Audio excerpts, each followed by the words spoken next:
وعن أبي نجيد بضم النون وفتح الجيم عمران بن الحصين الخزاعي رضي الله عنهما أن امرأة من جهينة أتت رسول الله صلى الله عليه وسلم وهي حبلى من الزنا، فقالت: يا رسول الله، أصبت حدا فأقمه علي.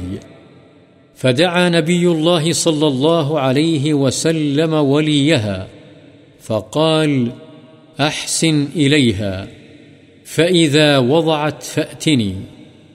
ففعل، فأمر بها نبي الله صلى الله عليه وسلم فشدت عليها ثيابها، ثم أمر بها فرجمت، ثم صلى عليها. فقال له عمر: تصلي عليها يا رسول الله وقد زنت؟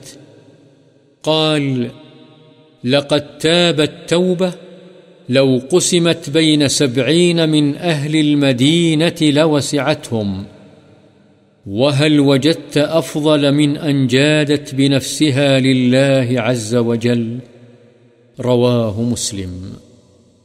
حضرت ابو نجید عمران بن حسین خزاعی رضی اللہ عنہ سے روایت ہے کہ جہینہ قبیلے کی ایک عورت رسول اللہ صلی اللہ علیہ وسلم کی خدمت میں حاضر ہوئی.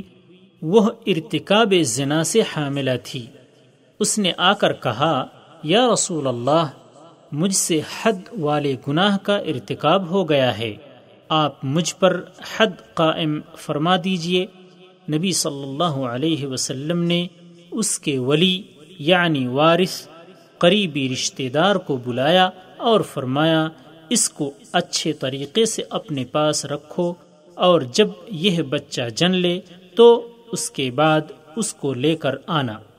چنانچہ اس نے ایسا ہی کیا. اللہ کے پیغمبر نے حکم دیا، اس کے کپڑے اس پر مضبوطی سے باندھ دیے گئے. پھر آپ کے حکم پر اسے رجم کر دیا گیا. پھر آپ نے اس کی نماز جنازہ پڑھائی. حضرت عمر رضی اللہ عنہ نے رسول اللہ صلی اللہ علیہ وسلم سے عرض کیا: اس بدکاری کرنے والی عورت پر آپ نماز جنازہ پڑھتے ہیں؟ آپ نے فرمایا: عمر، تمہیں نہیں معلوم اس عورت نے ایسی خالص توبہ کی ہے کہ اگر اسے اہل مدینہ کے 70 آدمیوں پر تقسیم کر دیا جائے تو ان کو کافی ہو جائے. کیا اس سے بھی افضل کوئی بات ہے کہ اللہ عز و جل کی رضا کے لیے اس نے اپنی جان تک قربان کر دی؟ مسلم. وعن ابن عباس وأنس بن مالك رضي الله عنهم أن رسول الله صلى الله عليه وسلم قال: لو أن لابن آدم واديا من ذهب أحب أن يكون له واديان ولن يملأ فاه إلا التراب ويتوب الله على من تاب. متفق عليه. حضرت ابن عباس اور انس بن مالک رضی اللہ عنہم سے روایت ہے کہ رسول اللہ صلی اللہ علیہ وسلم نے فرمایا: اگر انسان کے پاس ایک وادی سونے کی ہو تو وہ اس پر قناعت نہیں کرے گا، بلکہ چاہے گا کہ اس کے پاس 2 وادیاں ہوں. اس کا منہ تو قبر کی مٹی ہی بھرے گی، اور اللہ تعالی اس پر رجوع فرماتا ہے جو اس کی طرف رجوع کرتا ہے، یعنی توبہ کرنے والے کی توبہ قبول فرماتا ہے، بشرطے کہ وہ توبہ شرائط و آداب توبہ کی جامع ہو. بخاری و مسلم.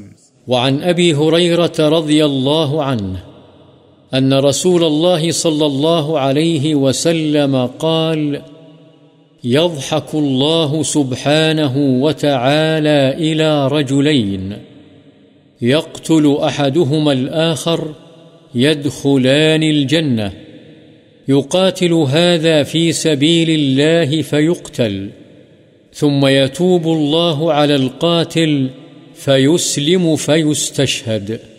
متفق عليه.